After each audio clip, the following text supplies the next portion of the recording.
கும்பிடுறானுங்க. ஊரு புளியம்பட்டி, என் பேர் பண்டாரம். சினிமாவில் ஆயிட்டு கொடுக்கலான்னு வந்தேன். ஒருத்தன் எம்ஜிஆர் தெரியும் சிவாஜி தெரியும்னு கூட்டிட்டு போய் கையில இருந்த பணத்தையும் காசையும் புடிங்கிட்டு விட்டான். இப்ப சாப்பிட்டு 3 நாள் ஆச்சு. கொஞ்சம் பணம் கொடுத்தா எங்க ஆட்சி டவுன பக்கம் வரும், கொடுத்து அனுப்புறேன். ஊர்ல அப்பனும் ஆத்தாளும் என்ன பண்றாங்க? உழவுதாங்க தொழில். கூட பிறந்தவங்க எத்தனை பேரு? 3 ஆம்பளைங்க 3 பொம்பளைங்க. அது நான் தாங்க மூத்தவன். ஏயா ஏர் ஓட்டுற தொழில பார்க்காம சினிமாவுல என்ன ஆயிட்டு வேண்டி கிடக்கு? வீட்டுக்கு மூத்தவன்னு சொல்ற, கூட பிறந்த தங்கச்சிகளுக்கு கல்யாணம் பண்ணி வைக்கணுங்கிற பொறுப்பே இல்லையே. எல்லாம் தலை விதியா. அங்க இருந்து வந்துட்டானுங்க சினிமாவுல நடிக்க. பயா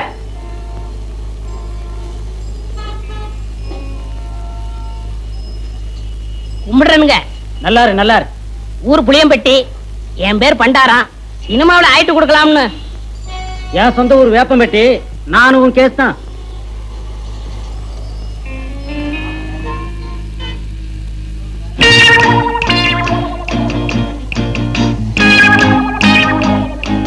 மிஸ்டர் புளியம்பட்டி, உங்களதான் சார்? நானா சார்? வாங்க நீ வாங்க.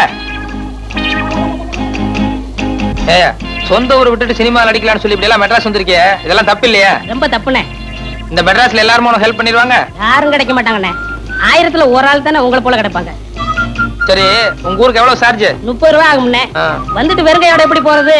கூட ஒரு 20 ரூபா கொடுத்தா என் தம்பி நான் கட்சிக்கு ஏதாவது வாங்கிட்டு போவேன். அவங்களும் உங்க பேரை சொல்லட்டுமே. ஆமா, இப்படி அழுகு துணியோட போனீங்கன்னா ஊர்ல எல்லாரும் உன்னை கேவலமா பேச மாட்டாங்க? ரொம்ப கேவலமா பேசுவாங்கண்ணே. ஒரு புது துணி எடுத்து கொடுத்தா ரொம்ப விசேஷமா இருக்கும். அது சரி எடுத்துக்கோ. ஆமா நீ சாப்பிட்டியா? சாப்பிட்டு 3 நாள் ஆச்சுண்ணே. சரி சாப்பிட்டு அதுக்கப்புறம் பூ துணி எடுத்துட்டு அப்புறமா ஊருக்கு போலாம். சைவமா அசைவமா? சைவம்னா பிடிக்காதுண்ணே, அசைவம்னா ரொம்ப பிடிக்கும். அதுல பிரியாணின்னா ஒரு புடி பண்ணேன்.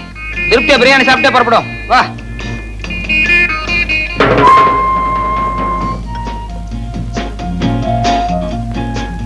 என்ன சாப்பிடுற? சூடா என்ன இருக்கு? அறை இருக்கு. ஏயா நேத்துல இருந்து ஒண்ணுமே சாப்பிடல என்ன? ஒரே ஒரு இட்லி வாங்கி கொடுத்தா போதும். இப்ப சூடா கேக்குதோ? இல்ல சாப்பிடுறோம். கொஞ்சம் சூடா சாப்பிட்டா நல்லா இருக்குமே. அதான் கொஞ்சம் இடம் கொடுத்தா போதுமே, தலைக்கு மேல ஏறிடுவீங்களே. என்னப்பா என்ன இருக்கு? Parotta, biryani, chicken fry, chicken masala, fish item, ginger chicken, chilli chicken, mutton fry, mutton masala, omelette. நீ புதுசா? ஆமாங்க. அதான் திணறேன். சரி நான் சொல்ற மாதிரி செய்ய. 2 புரோட்டா மட்டும் எனக்கு எடுத்துக்கோ. இப்பதான் நான் வீட்டுல சாப்பிட்டு வந்தேன். இவருக்கு சிக்கன் பிரியாணி, மட்டன் மசாலா, அப்புறம் முட்டை புரோட்டா, அப்புறம் மீன் கருவாடு, இன்னும் என்ன இருக்கோ மனம் போல கொண்டு வா. சரி அண்ணே, சத்தியமா சொல்றேன், என் வாழ்க்கையில உங்களை மறக்கவே மாட்டேன். இது சத்தியம்ண்ணே. கவலையே படாத, நீ என்ன மறக்கவே முடியாது. ஏன்னா இந்த அளவுக்கு மெட்ராஸ்ல உனக்கு யாரும் செய்யவே முடியாது. அண்ணே, ஊருக்கு போய் பணம் அனுப்புறேன். உங்க அட்ரஸ் கொடுங்கண்ணே. அட்ரஸா? நோ நோ நோ, எனக்கு விளம்பரம் எல்லாம் பிடிக்காது. நான் எப்பவும் பிரதிபலன் எதிர்பார்க்க மாட்டேன். சில நேரங்கள் அதான் தேடி வர்றது உண்டு. இன்னும் நேரம் ஆக ஆக என் பெருந்தன்மையை பத்தி நீ தாராளமா புரிஞ்சுக்குவேன்.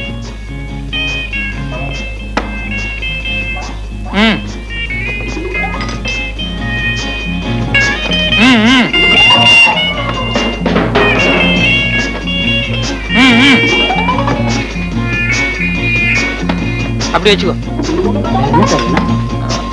வேற கீழே பெட்டி கடைக்கு போய் ஒரு பாக்கெட் ஃபில்டர் வில்ஸும் ஒரு தீப்பெட்டி வாங்கிட்டு வா. காசு சார்? யோ கல்லால போய் காசு வாங்கிட்டு போய, எல்லாத்துக்கும் சேர்ந்தாப்புல பில் போட்டுக்கலாம். சரி சார். ஓ என்ன ஆறிட போகுது, சாப்பிடலாமா? எல்லாம் உனக்கு தாயா, மனம் போல சாப்பிடு.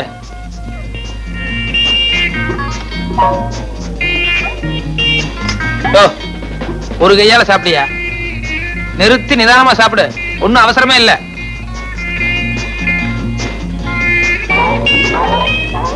சாப்பிடு சாப்பிடு.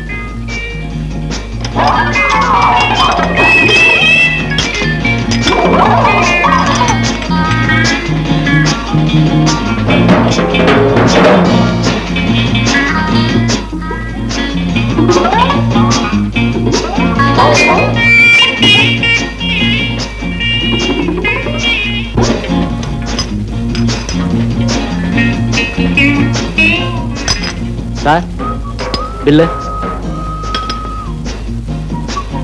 ஏயா கொஞ்சமா மேனேஜ் இருக்கா? ஏசி ரூம்ல உட்கார்ந்து சாப்பிட்டு வரணும்ல. என் கூட வந்தவர் உள்ள சாப்பிட்டு இருக்காரு, கொஞ்சம் கூட டீசென்ட் எல்லாம் பில்லு கேக்குறியா? சாரி சார், நீங்க இங்க சாப்பிட்டீங்கன்னு நினைச்சிட்டேன். பரவாயில்ல. இதுக்கு தான் என் பிரஸ்டீஜ் தகுந்த மாதிரி பெரிய ஹோட்டலுக்கு போகணுங்கிறது. இந்த மாதிரி ஒன்றைய ஹோட்டலுக்கு வந்து இப்படிதான் இருக்கும். எக்ஸ்கியூஸ் மீ, நீங்க போங்க சார். இனிமே இப்படி பிகேவ் பண்ணாத. வாங்க வாங்க, மெதுவா போ.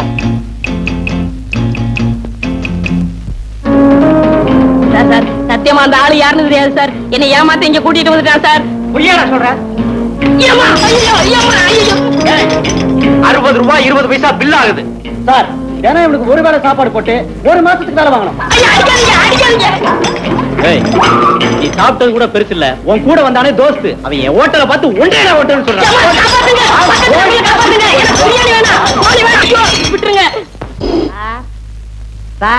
என்ன ஒரு சின்ன சந்தேகம். எதுல? கேஸ்ல தானே? இல்ல சார், நம்ம கேஸ் ஜெயிக்குமான சந்தேகம். ஏன் உனக்கு அடிக்கடி இந்த சந்தேகம் வருது? சார் நமக்கு எதிராக சாட்சி சொல்ல போறது வைரவன் சார். எவனா இருந்தா எனக்கு என்னையா சார்? வைரவன் சாட்சி சொல்லி எந்த கேஸும் தோத்ததாக சரித்திரமே இல்ல சார், அதனாலதான் சந்தேகம். வைரவன் வைரவன் வைரவன்.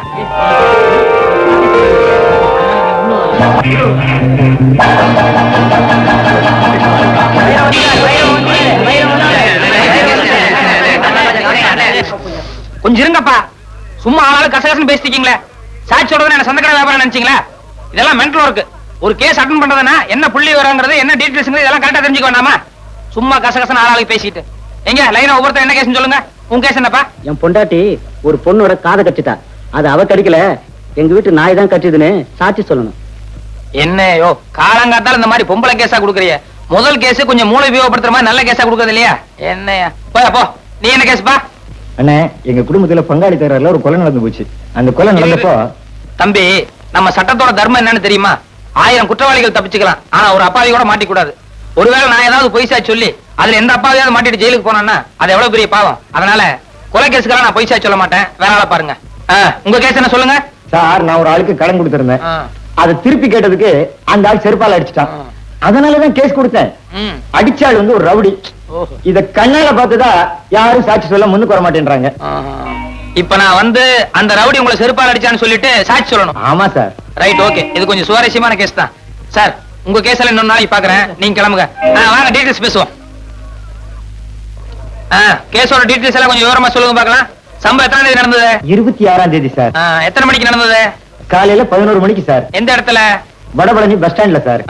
சம்பவம் நடந்த அன்னைக்கு உங்களை அடிச்சானே ரவுடி, அவன் என்ன கலர் ட்ரெஸ் போட்டிருந்தான்? கருப்பு சட்டை வெள்ளை பேண்ட் சார். நீங்க என்ன ட்ரெஸ் போட்டிருந்தீங்க? வெள்ளை சட்டை வெள்ளை வேஷ்டி சார்.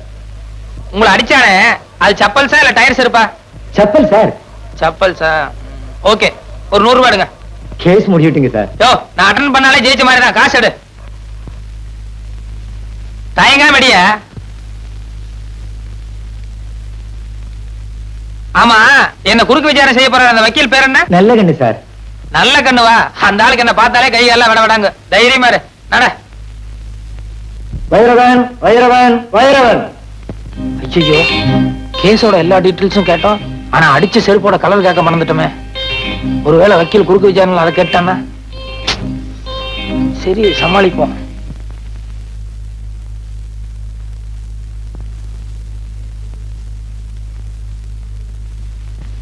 வலது கை வைங்க. நான் சொல்றதெல்லாம் அப்படியே திருப்பி சொல்லணும். சரி. கடவுள் சத்தியமாக. கடவுள் சத்தியமாக நான் சொல்வதெல்லாம் உண்மை, உண்மையை தவிர வேறொன்றும் இல்லை. மிஸ்டர் நல்லக்கண்ணு, சாட்சியை குறுக்கு விசாரணை செய்யலாம். Yes your honour.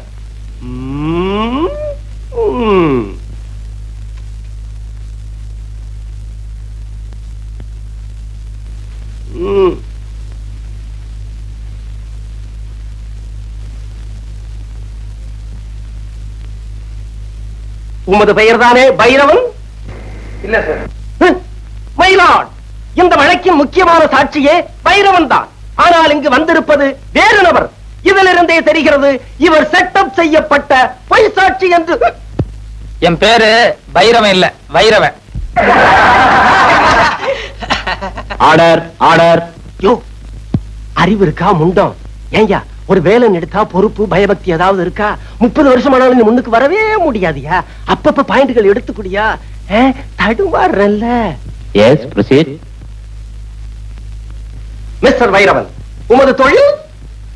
வெளியூர்ல இருந்து யாராவது மெட்ராஸ்க்கு வந்தாங்கன்னா அவங்களுக்கு மெட்ராஸ் எல்லாம் சுத்தி காட்டுறது.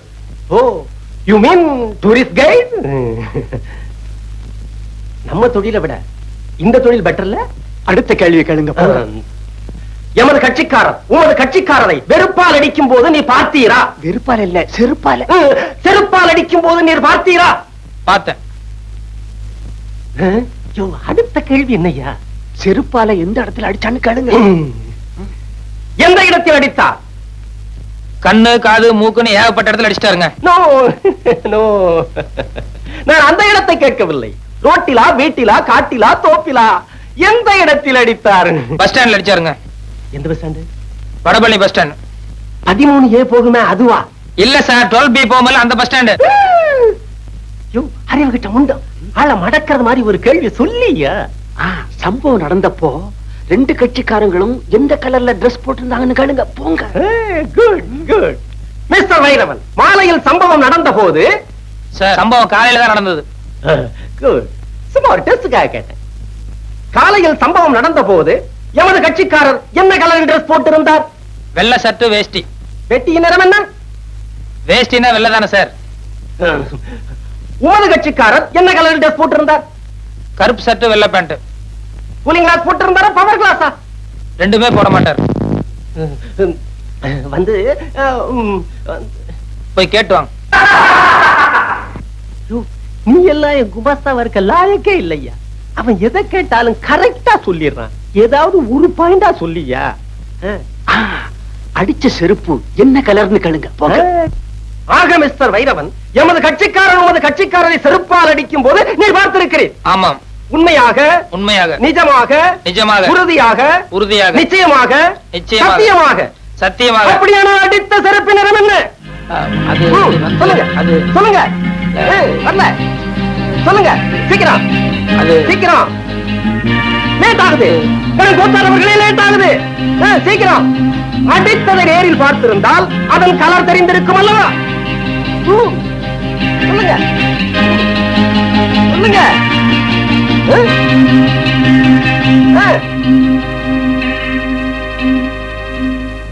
யுவர் ஆனர், வக்கீல் சார நான் கொஞ்சம் குறுக்கு விசாரணை செய்யணும். தயவு செய்து கோர்ட் இதை அனுமதிக்கணும்னு நான் உங்ககிட்ட பர்மிஷன் கேட்டுக்கிறேன். குறுக்கு விசாரணையா? என்னையா இது? கோர்ட்டுக்கே அவமானம். மயிலாட், சட்டம் தெரிந்த என்னை ஒரு சாதாரண சாட்சி குறுக்கு விசாரணை செய்வதா? எனும் கோத்தாரவர்கள் இதை ஒரு காலம் அனுமதிக்கவே கூடாது. இல்ல சார், இந்த கேஸுக்கு இந்த விசாரணைக்கும் நெருங்கிய சம்பந்தம் இருக்கு. அத விசாரணையோட முடிவுல நீங்களே தெரிஞ்சுக்குவீங்க. அதனால தயவு செய்து எனக்கு பர்மிஷன் கொடுக்கணும். பர்மிஷன் வேண்டாம். Thank you sir. வக்கீல் சார், கொஞ்சம் இந்த பக்கம் திரும்புங்க. அவர் வேண்டாம், அவரை போக சொல்லுங்க. இருந்துட்டு போட்டுமே. சொன்னா கேளுங்க சார், அவர் சீட்டு போக சொல்லுங்க. அவரை 10-15 வருஷமா கூடவே இருக்கான். அதனால என்ன, ஒரு 10 நிமிஷம் பேஞ்சா தப்பு இல்ல. நீங்க முதல்ல போங்க சார். குமார் சார், கொஞ்சம் இப்படி திரும்ப இல்லைங்க. கொஞ்ச நேரத்துக்கு பின்னால திரும்ப கூடாது. நான் கேட்கிற கேள்விக்கு மட்டும் பதில் சொல்லணும். என்ன நீதிபதி காலையில இருந்து எழுதிட்டு இருக்காரு, அவருடைய பேனா கலர் என்ன? திரும்ப கூடாது. என்ன பார்த்து பதில் சொல்லுங்க. அவர் பேனா என்ன கலர் சொல்லுங்க. பேனா என்ன கலர்? காலையில் நீங்க கோர்ட்டுக்கு வந்து 2 மணி நேரம் ஆச்சு. 2 நிமிஷத்துக்கு ஒரு தடவை ஜட்ஜை திரும்பி பாத்துருக்கீங்க. அப்படி இருந்து பேனா கலர் உங்களுக்கு தெரியாதா?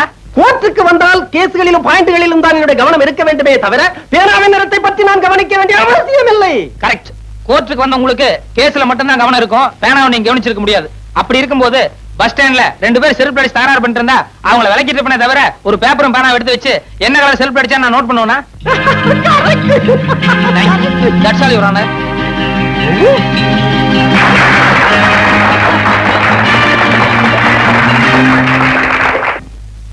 யோ, கையெடுத்து கும்பிடுறையா. காலங்காத்தால தகராறு பண்ணாதையா. நான் பிள்ளை குட்டிக்காரையா. மீட்டரை பாரியா. 22 ரூபா 40 காசு ஆச்சு. 2 ரூபா 40 காசு குறைச்சிக்க. 20 ரூபாயா குடியா போதும். இந்த பாரு தம்பி, காதுல கடக்கம் போட்டிருக்கேன், கொண்டையில பூ சுத்தி இருக்கேன். இதெல்லாம் பார்த்துட்டு என்ன சிலுவானமா ஏமாத்திடலான்னு மட்டும் நினைக்காத. அதுக்கு வேணானா பாரு. நான் எங்கேயோ உன்னை ஏமாத்துறேன். நீ தாயா என் வயத்துல அடிக்கிற. கொஞ்சம் யோசனை பண்ணி பாரியா. காலையில 6 மணிக்கு வண்டியில ஏறினேன். இப்ப மணி 8 ஆகுது. 2.5 மணி நேரமா பையன் படிக்கிற காலேஜ், பர்மா பஜார், பீச்சுன்னு சுத்தினேன். மீட்டர்ல 22 ரூபா 40 காசு ஆகாதையா. யோ, என்ன என்ன அள்ளி முடிஞ்சவன் நினைச்சிட்டு இருக்கியா? என் சொந்த ஊர் ஆண்டகாம்பாளையம். அங்கிருந்து கோயம்புத்தூர் 10 மைல். கோயம்புத்தூர்ல இருந்து மெட்ராஸ் 365 மைல். ஆக மொத்தம் 375 மைல். நேற்று ராத்திரி தான் கோயம்புத்தூர்ல இருந்து புறப்பட்டு இங்க வந்து இறங்கியிருக்கேன். ரயில்வே கட்டணம் எவ்வளவு தெரியுமா? 28 ரூபா 30 காசு. ரயில்ல ஃபேன் இருக்கு, படுக்க பெஞ்சு இருக்கு, பேச்சு துணைக்கு ஆள் இருக்கு, கக்கூஸ் இருக்கு. இவ்வளவு வசதி செஞ்சு கொடுத்து 12 மணி நேரம் விடிய விடிய ரயில ஓட்டி காலையில கொண்டாந்து விட்டுருக்கான். அவனே 28 ரூபா 30 காசு வசூலி பண்றான். நீ என்னடான்னா இந்த மெட்ராஸ்ல இருக்கிற பர்மா பஜாரு, என் பையன் படிக்கிற காலேஜ், அங்க இங்கன்னு சுத்தி 2 மணி நேரம் உன் வண்டியில இருந்ததுக்கு 20 ரூபா கேக்குற. யாரு அப்பா சம்பாத்தியம் பண்ணதுன்னு நினைச்சிட்டு இருக்க? என்ன எழுச்சி வாங்க நினைச்சிட்டு இருக்கியா? ஓஹோ காலங்கத்தால ஏன் கழுத்த இருக்கிற? எனக்கு ஒரு ஆத்திரத்துக்கு ஐயோ ஆட்டோக்காரர் எவனாலும் ஒருத்தன் கிராமத்துல இருந்து மெட்ராஸ்க்கு வந்தா இப்படித்தான் மிரட்டா? அவர் குடுக்கறத வாங்கிட்டு போயா? ஏன் அப்படி எல்லாத்துக்கும் தகராறு பண்றீங்க?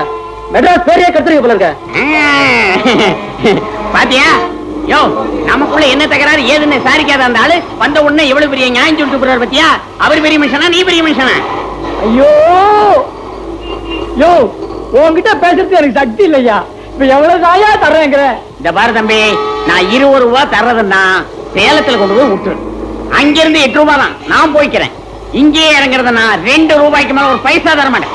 ஐயோ, இன்னைக்கு யாரு முகத்துல முடிச்சனும்? ஐயோ ஐயோ, இந்தாயா வச்சுக்கையா, இந்தாயா வச்சுக்கையா, போயா ஊரு போயிட்டாரியா? சாப்பிட்டு சாப்பிட்டு என் பேர சொல்லி ஊரு போயிட்டாரியா? போயா நல்லா போயா. ஐயோ ஐயோ ஐயோ ஐயோ ஐயோ ஐயோ.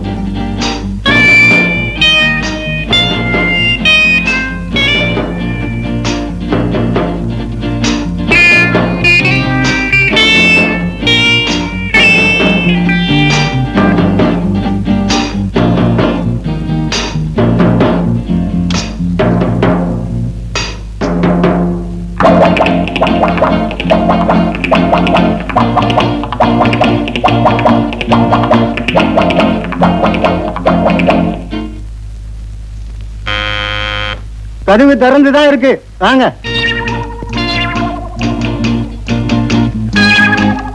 Good morning sir. Good morning. Good morning.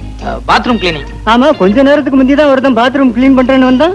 Sir இது 5 ஸ்டார் ஹோட்டல், அதனால எவ்ரி half an hour அடிக்கடி நாங்க க்ளீன் பண்ணுவோம். ஆமா, அப்ப வந்தவன் காக்கி சட்டை போட்டுக்கிட்டு தோட்டி மாதிரி இருந்தான். நீ என்னடானா கலர் சட்டை போட்டுக்கிட்டு மைனர் மாதிரி வந்து நிக்கிறியப்பா? சார் அவங்க எல்லாம் படிக்காதவங்க, அதான் காக்கி சட்டை போட்டுருந்தாங்க. நான் வந்து MA வரைக்கும் படிச்சிருக்கேன், அதான் கலர் சொக்கா எல்லாம் போட்டிருக்கேன். MA வரைக்கும் படிச்சவனா? அப்ப நீ நல்லா தான் கிளீன் பண்ணுவ. போ போ. க்ளீன் பண்ணது கொஞ்சம் நேரம் ஆகும், ஒன்னும் நினைச்சுக்காதீங்க. நினைக்க மாட்டேன், சுத்தமா கிளீன் பண்ணு போ. நல்ல காலம், ஜோதிட வார இதழ், ஆசிரியர் புலியூர் பாலு.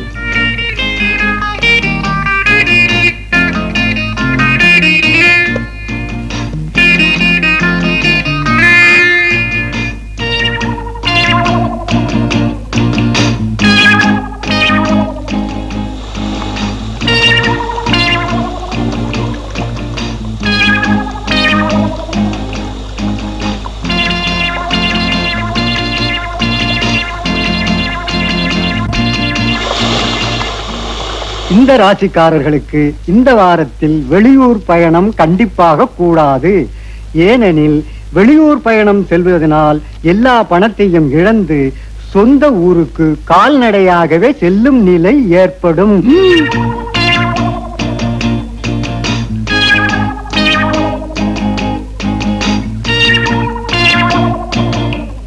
பத்தாம் இடத்தை இப்ப சனியும் கேதுவும் சூரியனும் பார்க்கறதுனால நிறைய பண விரயம் ஏற்படும்.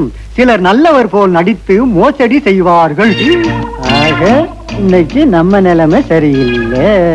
சார் க்ளீன் பண்ணிட்டேன், உள்ள உங்க ப்ராப்பர்ட்டிஸ் எல்லாம் கரெக்டா இருக்கான்னு ஒரு தடவை செக் பண்ணிக்கோங்க. அட என்னப்பா ப்ராப்பர்ட்டிஸ், சோப்பு சீப்பு பல்படி அது இதுன்னு ஏதாவது இருக்கா? சார் 5 பைசா சமாச்சாரமோ 10 பைசா சமாச்சாரமோ அது பிரச்சனை இல்ல சார். எதுக்கு நீங்க ஒரு தடவை செக் பண்ணிட்டீங்கன்னா நல்லா இருக்கும். என்ன செக்அப் பண்ற? பல்பொடி சோப்பு சீப்பை போய் என்ன செக் பண்ண வேண்டியிருக்கு? நாளைக்கு ஏதாவது ஒண்ணு காணாம போயிடுச்சுன்னு சொல்லி நீங்க ரிப்போர்ட் பண்ணீங்கன்னா எனக்கு உத்தியோகம் போயிடும். தயவுசெய்து ஒரு தடவை செக் பண்ணிக்கோங்க. என்னப்பா அதை விட மாட்டேன்ற? வாங்க சார் செக் பண்ணுங்க ப்ளீஸ். வாங்க, என்னைக்காவது திடீர்னு ஒரு நாளைக்கு நீங்க வருவீங்க, அப்புறம் கடைசியில் உத்தியோகம் போயிடுச்சுன்னா ரொம்ப ஆபத்தாயிரும்ல. நல்லா செக் பண்ணிக்கோங்க. நல்லா இருக்கா இது?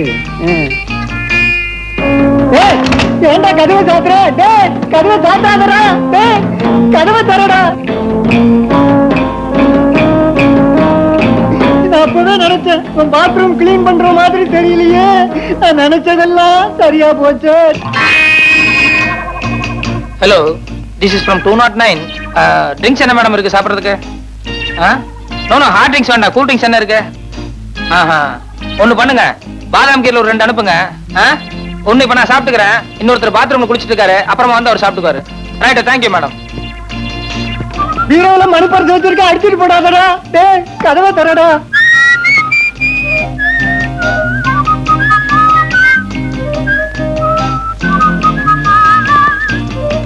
மெத்த கடையில வைரம் வச்சிருக்கேன்டா. டேய்